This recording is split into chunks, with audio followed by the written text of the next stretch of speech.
প্রশাসনিক কাজ নবান্ন থেকে নয়, হোক উত্তরকন্যা থেকে।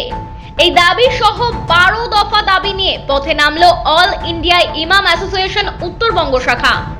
উত্তরকন্যা অভিযান করেন তারা, কিন্তু ইমামদের মিছিল ফুলবাড়ির মোড়ের কাছেই আটকে দেয় পুলিশ। ইমামদের সঙ্গে পুলিশের আলোচনার পর সংগঠনের 8 সদস্যের একটি প্রতিনিধি দল উত্তরকন্যায় গিয়ে মুখ্যমন্ত্রীর দপ্তরে তাদের স্মারকলিপি জমা দেওয়ার অনুমতি পায়। অল ইন্ডিয়া ইমাম অ্যাসোসিয়েশনের উত্তরবঙ্গ কনভেনার মোহাম্মদ বাসির উদ্দিন জানান, তাদের দাবি পূরণ না হলে উত্তরবঙ্গ জুড়ে বৃহত্তর আন্দোলন হবে। তিনি আরো বলেন, দীর্ঘদিন ধরে তারা সরকারের কাছ থেকে বঞ্চিত হয়ে আসছেন। আমরা আজকে প্রতিবাদ মিছিল করছি যে আমাদের 2024 ওয়াকফ অ্যামেন্ডমেন্ট বিল যেটা আছে সেই বিলটাকে অবিলম্বে প্রত্যাহার করতে হবে এবং ওবিসি সার্টিফিকেট নিয়ে যে কেন্দ্র সরকার আমাদের উত্তরবঙ্গের মানে সারা পশ্চিমবঙ্গের ছেলে মেয়েদেরকে নিয়ে যে খেলছে, এই ওবিসি সার্টিফিকেট বাতিল করা চলবে না। শিক্ষার অধিকার দিতে হবে, ছাত্রছাত্রীদের যেন ওবিসি সার্টিফিকেটের মাধ্যমে উচ্চশিক্ষা উন্নয়ন করতে পারে, সেই জন্য আমরা ওবিসি সার্টিফিকেটটা বাতিল হতে দিচ্ছি না, দিব না। আমাদের 12 দফা দাবি, আমাদের ইমাম অ্যাসোসিয়েশনদের ভাতা বাড়াতে হবে এবং আমাদের উত্তরবঙ্গে, বিশেষ করে উত্তরবঙ্গের মানুষের জন্য যাবতীয় কাজপত্র উত্তরকন্যা থেকে আমরা করতে পারি। আমরা কলকাতামুখী হতে চাচ্ছি না। উত্তরবঙ্গের 8টি জেলা ছাড়াও নদিয়া ও মুর্শিদাবাদ থেকে বিপুল সংখ্যক ইমাম ও মুয়াজ্জেমরা অভিযানে অংশগ্রহণ করেন। সংগঠনের মূল দাবিগুলির মধ্যে রয়েছে ওবিসি সার্টিফিকেট বাতিলের বিরোধিতা, 2024 ওয়াকফ বিল বাতিল, ইমাম ভাতা বৃদ্ধি ইত্যাদি ইত্যাদি। দেবগ্রাম ফুলবাড়ি থেকে অরূপ পোদ্দারের রিপোর্ট, আরবেনাম নিউজ।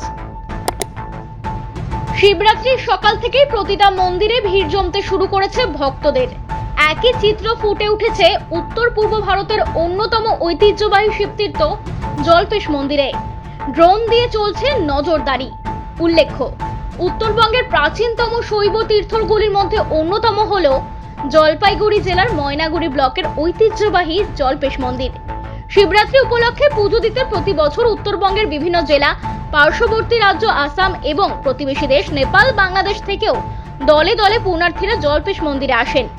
এবছরও মহাশিবরাত্রি উপলক্ষে বুধবার সকাল থেকেই পুজো দিতে এবং জল ঢালতে জল্পেশ মন্দিরে দূর দূরান্ত থেকে এসেছে পুণ্যার্থীরা। দীর্ঘক্ষণ লাইনে দাঁড়িয়ে পুণ্যার্থীরা মন্দিরের গর্ভগৃহে প্রবেশ করেন। মন্দিরের পরিবেশ এবং নিরাপত্তা ব্যবস্থায় খুশি ভক্তরা।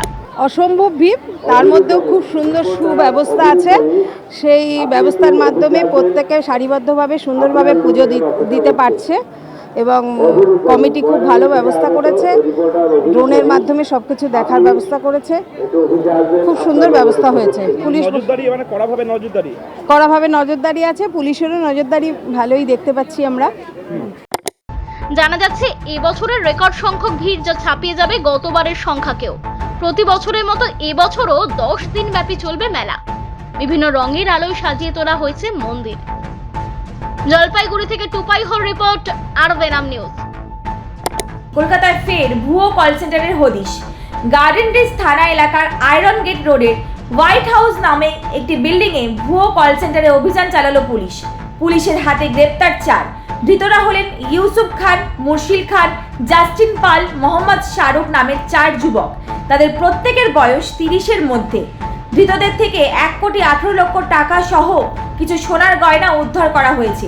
পাশাপাশি বেশ কয়েকটি ল্যাপটপ, রাউটার ও অন্যান্য কাগজপত্র পাওয়া গিয়েছে। এই ভুয়ো কল সেন্টারে অনেকেই প্রতারণার ফাঁদে পড়েছেন। ধৃতদের বিরুদ্ধে ভারতীয় ন্যায় সংহিতার বিভিন্ন ধারায় মামলা রুজু করা হয়েছে।